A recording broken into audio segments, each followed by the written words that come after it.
I wholeheartedly welcome you to my channel. I am a digital artist in profession and a software instructor. I have created a set of instructions on Adobe Photoshop, basically for beginners. Here I am giving you a brief knowledge on the software. So let's get started. Today's class is about brush tool and little knowledge about how to make a pattern for yourself, or you can say it to be like a symbol for yourself which you can use for multiple times. So how do you make or how do you work with your brush tool? Brush tool is just like a small thing here, that is this brush tool. The moment I pick it, there will be a size of my brush, just like how do you paint it. I can specify it to be my soft brush or dry brush, or other than that you will have number of brushes, styles and shapes, whichever you want you can pick it. And what you need to do is, once you pick your brush, you need to start drawing. Right, this is brush. It's just like a spray painting and it will be done to you. Now, in order to do this, there are some options that are present over here.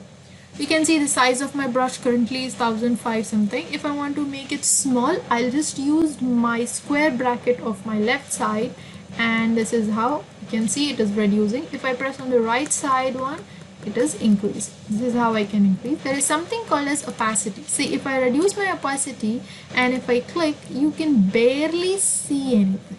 Okay, before that, I'll just add a background, that is control space, I'll get a black. I will go for alt space. Okay, so alt space backspace is to put this color, whatever is here. I can change it. I can put some green now and I'll say alt and backspace and that color will be there. Or if I want the black color, that is your background color, to be a full screen, just go for control and backspace. The backspace what you use to delete your typing, that one.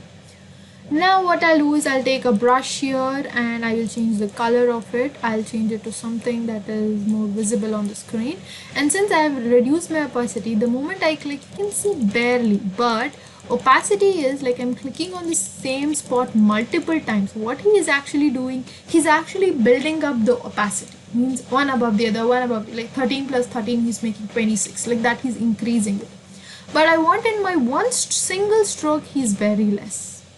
Now what if I increase the opacity and click again? See, he is more. If I give 100% and click, he's much more. Right now I've taken a very soft brush. I'll take a hard brush, the 100% hard brush. And now if I click, you can see he's a complete round patch of color. Now there is something called as flow of paint. Now if I reduce the flow of paint, you can see barely you can see the color, but you can see he is completely visible. Now if I reduce my opacity and my flow, you can see the color is also gone and he's looking much of like a blur finish. Now what if I increase my flow and click? You can see he's trying to come up more like a red color. Okay, I've taken the round brush, that is the reason. He's coming more of a round finish. See, if I give it, this is also 100% and opacity is also 100%, he will look like a complete red color irrespective of the background. But any of these are they are different custom values. You can actually play around with them and bring out your structure whatever you would wish to have. Okay, then there is something called as smoothness. If I reduce the smoothness, you can see there is a gap between them. You can actually see the smoothness is not so much. All right, so basically opacity and the flow are the ones which you will be using for maximum of time. Now in case if I pick any of the let me take this one. It's a kind of a flower shape.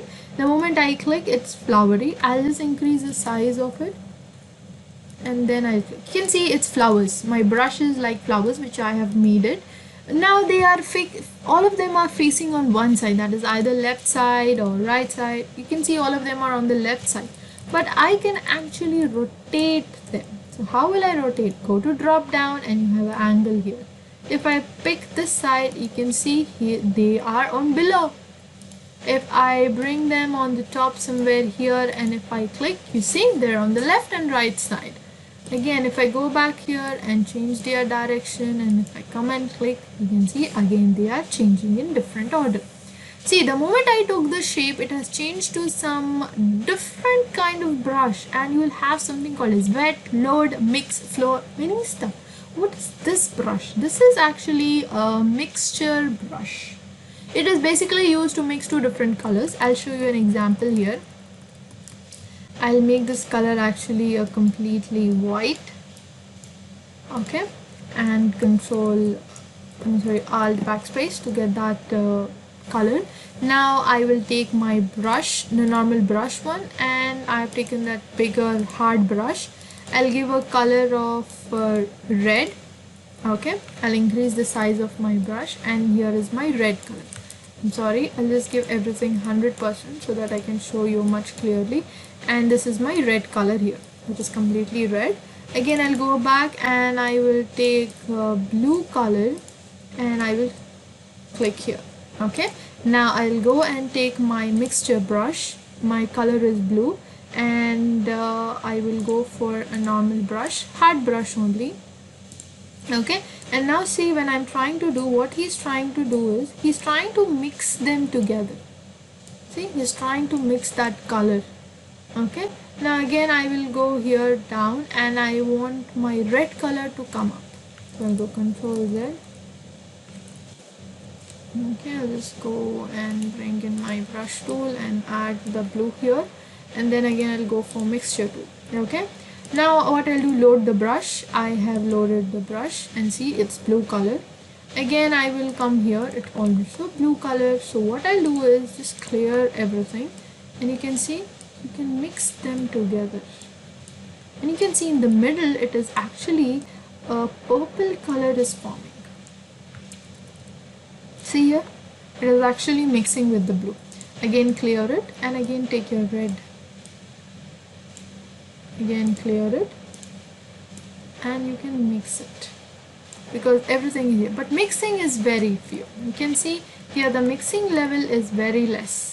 What I'll do is I'll increase my mixing level, my load level I will decrease it, my wetness also means how wet is my brush, and I'll just clear everything, and you can see I'm trying to mix the color, and the color is changing. A purple color is forming by mixing two different colors.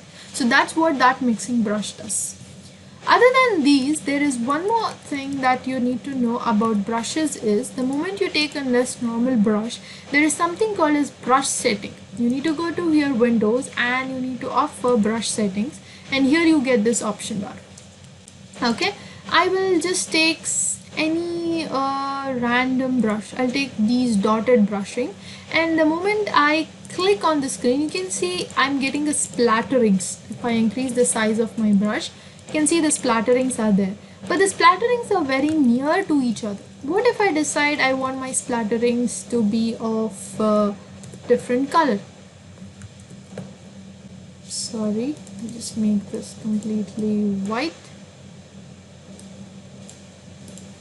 so that I have that color on the screen and the blue is working. You can see he is there. I can increase the spacing between it, but still he's there. The spacing is between 1 and 2. See, if I do it again, I'll reduce the spacing. See, I can go close enough with each other, but when I'm reducing the spacing, how much to do the next click, I cannot do it there. I can go for far away distance. I can do spacing between the dots.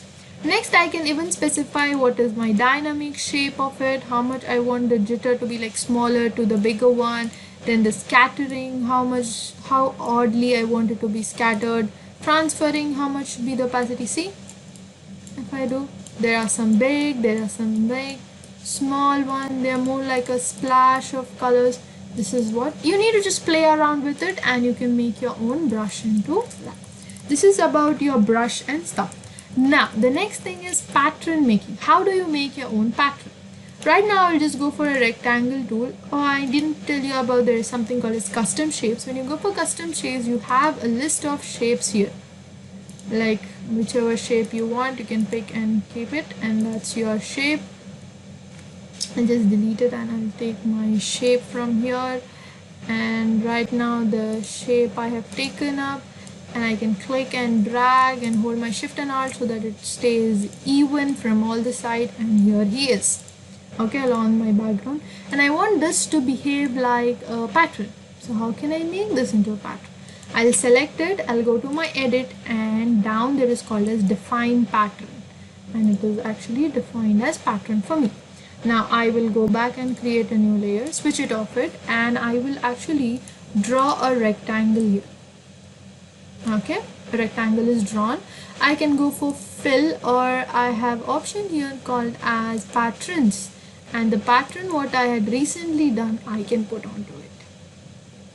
Okay, I'll reduce the scale. See, the moment I reduce the scale, multiple of them I can fill into that area. So this is how you can define your pattern. It need not be any custom shape. It can be anything. You can draw anything and that can be converted into a pattern for you. So I hope you have understood this concept.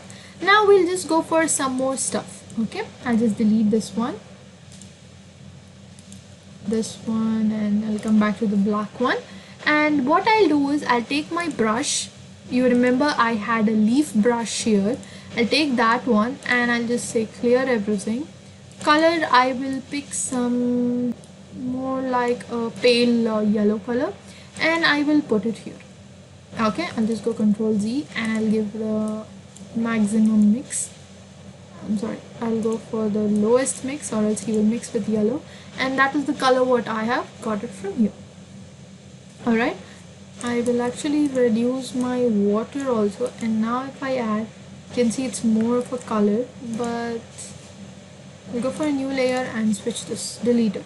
Now I'll just click, and you can see it's there, but I want it to be evenly done and an even mix also. Now I'll click. See, I have this two colors here, so I'll just delete this one.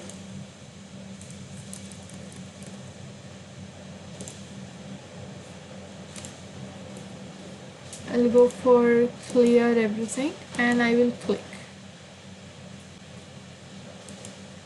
This is my brush, this is my one brush. So these are my brushes, and I'll just go one step back and I'll go back to my brush and I'll change the color. This time I'll take some pinkish color and I'll add it close enough, and then again I'll go for some bluish color and I will reduce my size of my brush and I'll add it one. So this I have done, and I want to make this into a pattern. So what I'll do is first of all I'll go to my edit and I'll go for define pattern. Whatever is there on my screen, it will be taken into a pattern. Then go for a new layer, select the previous and delete. Now you don't need them anymore. Draw whatever shape you want, like I'm drawing here an ellipse with full of spheres, and then I'll go for my fill, and there is option here called as patterns. Click onto that and specify your pattern. By default is going to give 1, but when you go for your scaling option, like reduce your scale, multiple of them can be accumulated in it. So right now my scaling has come to very minor. I'll just increase a little, and you can see this is how you can specify whatever scaling you want and your pattern into your drawing. So here I will complete my basic knowledge about the brush, the mixture brush, and making your own patterns. There is difference between a symbol and a pattern. So I will define how that actually works. For now, here I'm going to wind up the class. Thank you. So here I will be concluding today's class. I hope you have understood my topics and you will be trying it by yourself also. For any inquiries or any feedback or comments, you have the comment section where you can comment it, and I will leave my email address in the description box. You can email me also. So till then, thank you and bye bye.